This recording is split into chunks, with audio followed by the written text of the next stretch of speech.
So let's just say for a second that you and one of your closest friends decide to go on a journey together. Alright, you're both at the starting point here. This is where you are. And you decide that where you want to end up is London. You want to go to London town, where the Cockneys live, and there's apples and pears and Ruby Murrays and Cockney rhyme and slang and all that kind of stuff. So let's just say that London's where you ultimately want to end up. There's this section, this middle section here. There's going to be a distance between the start and the end. And I guess the most probably important question that you need to be considering is, what mode of transport are you going to use to get there?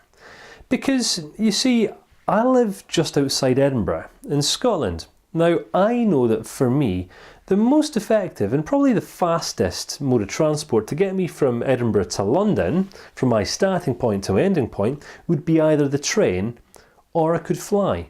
That would kind of be determined by, where it was in London that I wanted to get to. But let's just say for a second that you live in New York, in the US of A. Well, taking a train is not going to be an option. You're realistically going to have to fly. So I'm going to have more options available to me from how I get to London than what you do. But let's just say that you live in you live in St Albans, which is a little city outside London, or you live in Kent or something like that. Well, realistically, it might only take you an hour to drive. You might want to cycle if you're very, very fit, or if you're even fitter, you might choose to walk.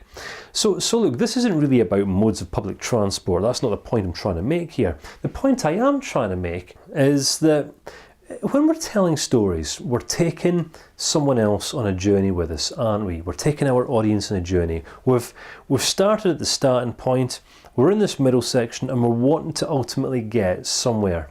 So what we say and how we say what we say ultimately becomes the mode of transport that we use that's ultimately going to determine whether our intended audience goes on to see what we see.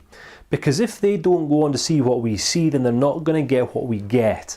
And if they don't get what we get, then they are not going to understand what it is that we want them to understand. And when that doesn't happen, then we've just not taken our audience on a particularly effective journey. So we're going to be looking at how we communicate and ultimately the most effective stories that we can tell throughout the rest of this course.